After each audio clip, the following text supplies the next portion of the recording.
Ladies and gentlemen, it's Guitaro 5000. I have a question for you. Where did you sleep last night? If you're like most people, it's probably the same place that you expect to sleep again tonight.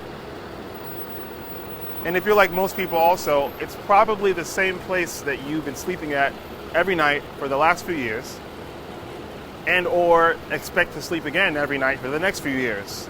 And it's probably close enough to where you work, where you go to school, where you do your errands, and that's the place that you call home. Unless you're a nomad. Now, what's a nomad? A nomad is a person who does not have a permanent address, who travels from place to place, and they're in travel mode basically all the time. This is different from a person who travels often and goes back home. It's also different from a person who has several homes throughout a travel route that they go back and forth here, and that's where they live. And they live here, they live here. It's different from that. A nomad has no permanent address, no destination, and they're in travel mode all the time. At some point in human history, almost all humans were nomads because that's the only way to eat. That was the only way we had to eat. That's the only way we could eat. We would travel in groups, find a place that has food, whether it was plants or animals. We would eat everything that is in that area, and then someone would be like, you know what? We just ate everything here. There's no more food. And at that point, everyone just packs up whatever they have, and they go to the next place where they could find more food and start all over again. And they would do that consistently for years and years and years and years, always being in travel mode. Now, at this point in human history, most people don't have to do that unless they choose to be a nomad. I was one of those people. So here is my story. And the reason why I'm sharing this story with you is because I feel like after hearing this story, you'll be empowered and be more free to choose and take the steps to create any lifestyle you want to create for yourself. So how did this happen? How did I become a nomad, and what was that like? What did I learn, and how did it change me? And what is the takeaway for you? You'll find everything out in this video. It all started with a call that I got from a guy. His name is Guy. That's his name, Guy Palumbo. He called me and he said, this is the first time we spoke, by the way. He's been following me on YouTube and Instagram for a number of years.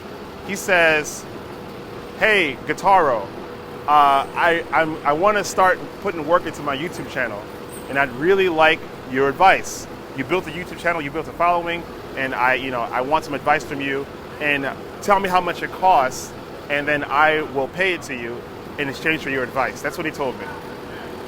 Now, at that point, I had a choice to give him a price or to go back to what I was taught in a book called The Go-Giver. What is a go-giver? Well, a go-giver is a person who uses giving as a business concept and leads with giving in all his interactions. It's different from a go-getter. A go-getter is all about trying to get stuff, trying to get as much as you can. And a go-giver is the opposite, where they focus on giving without expecting anything. And the book called The Go-Giver promises that if you give, you will get 10 times more, but only if you don't expect to get anything. And, I was never a really, really stingy person, but I wanted to explore giving as a primary way of living. So when he asked me how much I would charge for advice, I was like, I'm not gonna charge you anything. I'm gonna give it to you for free. He's like, great, I like that price. So we talked for 3 hours. I gave him a 3-hour consultation. He loved it. And then after this was over, he was like, man, that was some good advice. And he also said something that I didn't expect. He says, I live in Germany right now, and if you ever want to come to Germany, you can stay with me. So I'm like, okay, that's an interesting offer. But I had reservations. At the time, I was kind of afraid to travel.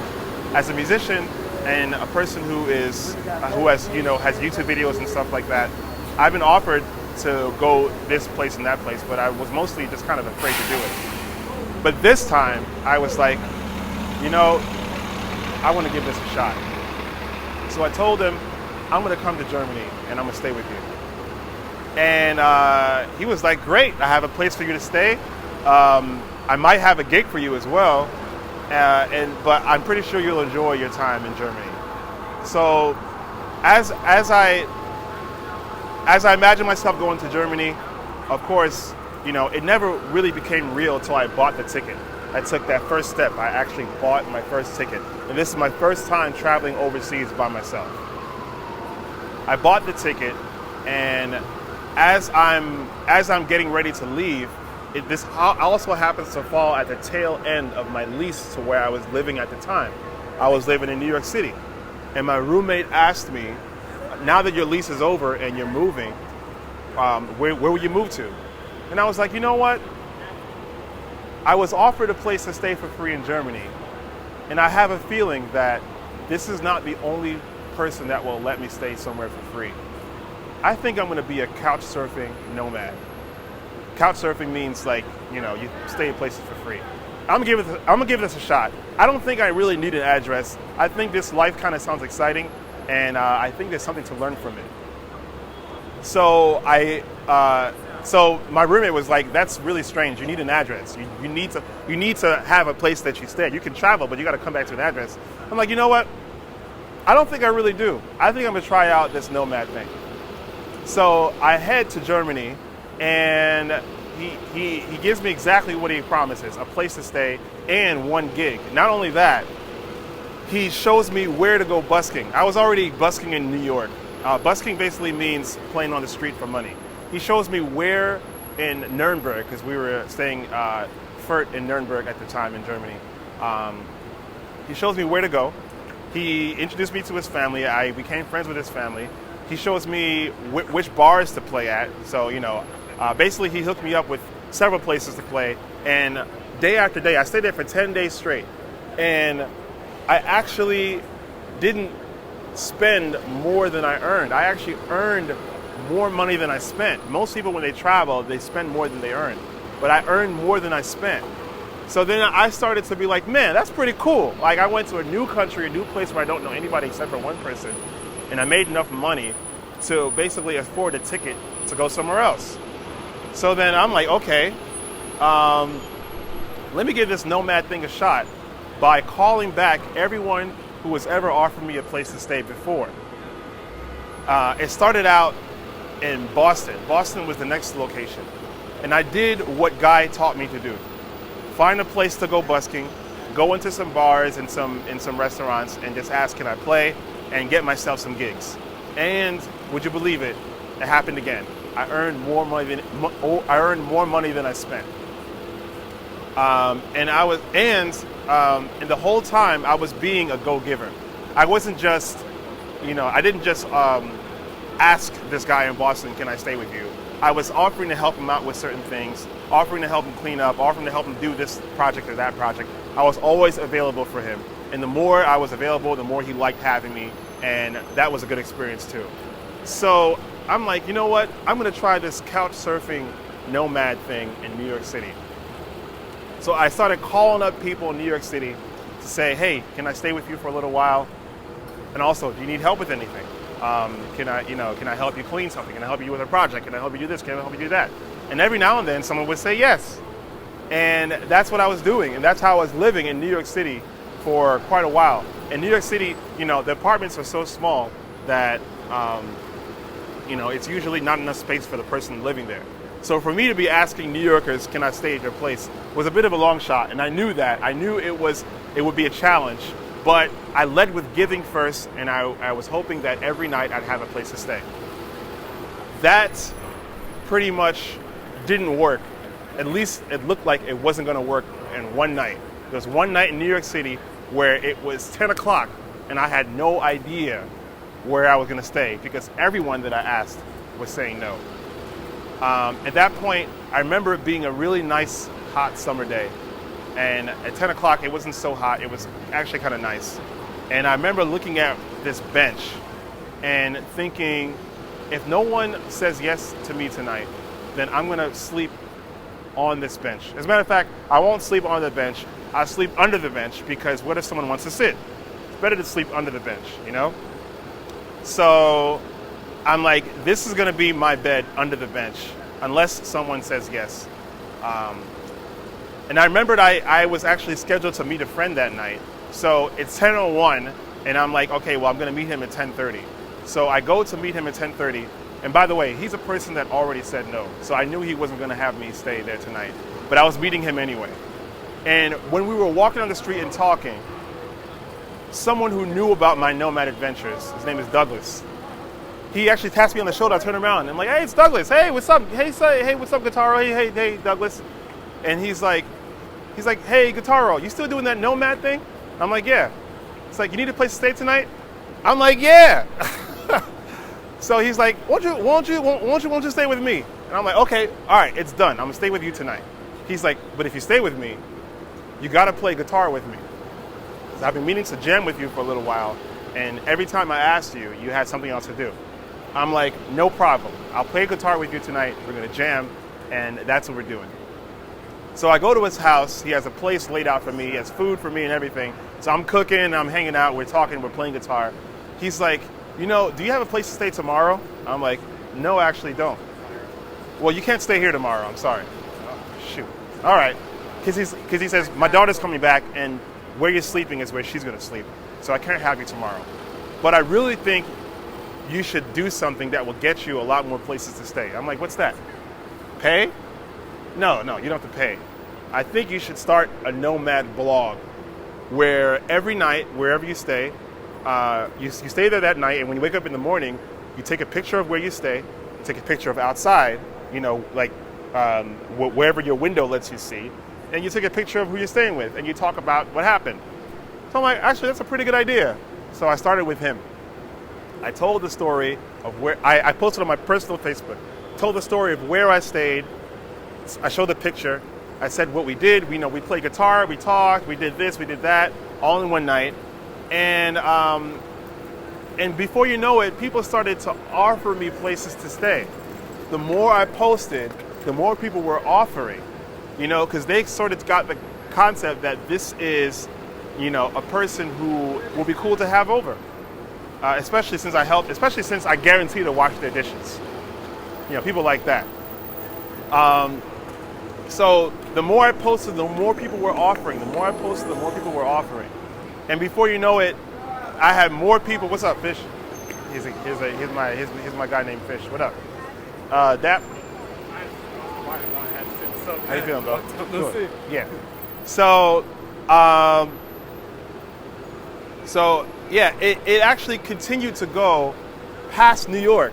I went to New Orleans, I went to Texas, I went to Georgia, and then I actually eventually found my way back in Germany. And I even went to Poland. The more I posted, the more people offered me. And the more I gave, the more I got back. But it all kind of turned around my second trip to Germany. This is what happened. I got on stage and I played a show in Germany while still being a nomad. And I remember seeing some of the same people that I saw before. And the thing is, the last time I was in Germany, I promised them that I would have new music for them, new original songs. So they expected it. And they say, where's your new songs? We heard these songs before. I'm just like, you know what? That's a really good question. I actually haven't written any new songs at all. And thinking back, I realized I was spending a lot of time looking for places to stay and moving around and giving and hanging out, that I had no particular room for creativity. And when I say I have no room for creativity, it's not because I couldn't be creative, but it's partially because I haven't really developed a creative habit. I was creating a habit of giving, and that led me to being a nomad. So I created a habit of being a nomad, going from place to place. And I wasn't just any nomad. I was a couch surfing nomad. I was a vegan nomad. The whole time I wasn't eating any animal products. I wasn't buying any milk or any eggs or any meat or anything like that. I was actually cooking day by day. I was also a gym fanatic nomad. Every time I landed to a new place, I found the gym, I found the supermarket, make sure I was eating properly, make sure I was going to the gym on a regular basis. I was a black nomad. The whole time I stayed black, so I'm still black. And I was doing all these other things in combination with being a nomad. And it wasn't too hard to be a vegan nomad or a gym-going nomad because I developed those habits already before being a nomad. So it was just trying to find ways to make my previous habit work while being a nomad. But the problem is I didn't really develop a strong enough creative habit so that I was creating new songs and, creating new videos the whole time. I wasn't a creative nomad. And I realized that being a nomad and trying to be creative without having a good creative habit was actually a distraction from my creativity. And my last stop was in Poland, and I said, I think I gotta give the nomad thing a break, at least for a little while, because I gotta figure out how to create a strong enough creative schedule so that I'm always making new songs and new videos while I'm traveling.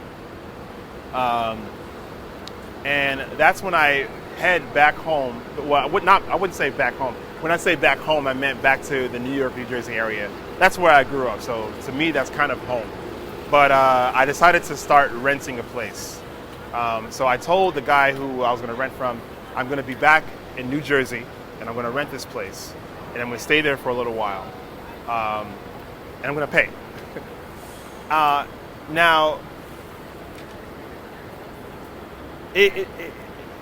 Now going back, something happened that I didn't plan for at all. And at first, it was a tragedy. At least I saw it as a tragedy. What happened is, on the plane back from Germany to New York, I realized I left my phone. I had no phone, and to me, it was time to panic. I was like, oh my God, I got no phone, oh my goodness. I wanted to turn the plane back around and get my phone, but I couldn't do that. I was thinking maybe I should tip the pilot $5, maybe he'll bring me back to Germany, but that's not gonna happen. So I'm back to New Jersey, and I have no phone. And, at first, like I said, I wanted to panic. But after day 2 and day 3 without a phone, I realized something. Having no phone is the perfect thing to happen right now because it gave me a sense of solitude. And with solitude, with being around nobody, being by myself, all these creative ideas and all these creative visions started coming to me. It started rushing me, started flooding in my mind. And that's usually actually what happens when I wake up in the morning. But I always stop that process by getting on my phone, like scrolling, looking at Instagram, looking at YouTube and stuff like that. All the creativity stops when I turn my phone on. But I didn't have that. What I did have was solitude. And with solitude, I was writing songs. I was making videos. I was editing videos. I was doing all kinds of creative stuff. And this happened for 2 weeks straight, because that's how long it took to get my phone back. And at this point, I realized what I really needed to start the creative habit. And the creative habit, to me, was very, very, so much easier with solitude. And that's what I wanted for the while. So now I plan moments of solitude, and I'm going to use that as fuel to be more creative. And I will become a nomad again. As a matter of fact, I think I'm still a nomad. Because when people ask me where do you live, I always say I stay in Jersey, or I don't say I live there. To me, I don't live there. I just stay there, and eventually I will be traveling and back on the road again as a creative nomad. So that's my story. Perhaps when you were listening to the story, you thought of a lifestyle. Or maybe you should think of one now. Think of a lifestyle that you don't currently have that you want to create. And the first step for me in creating this lifestyle was to think about it, to talk about it, and then to take action on it. So whatever action that you think or whatever thought that you have, share it in the comments section. That's the first step, talk about it. Well, first step, think about it, then talk about it, and then create an action around it. So tell me what steps you'll take to create your lifestyle in the comment section. And if you need help, someone in the comments will help Someone will give you some advice. Maybe I can give you some advice. And of course, if you have more questions about any of this stuff, let me know, and I'll be glad to answer it in the comment section or in the next video. That's all I gotta say, and I'll see you next time.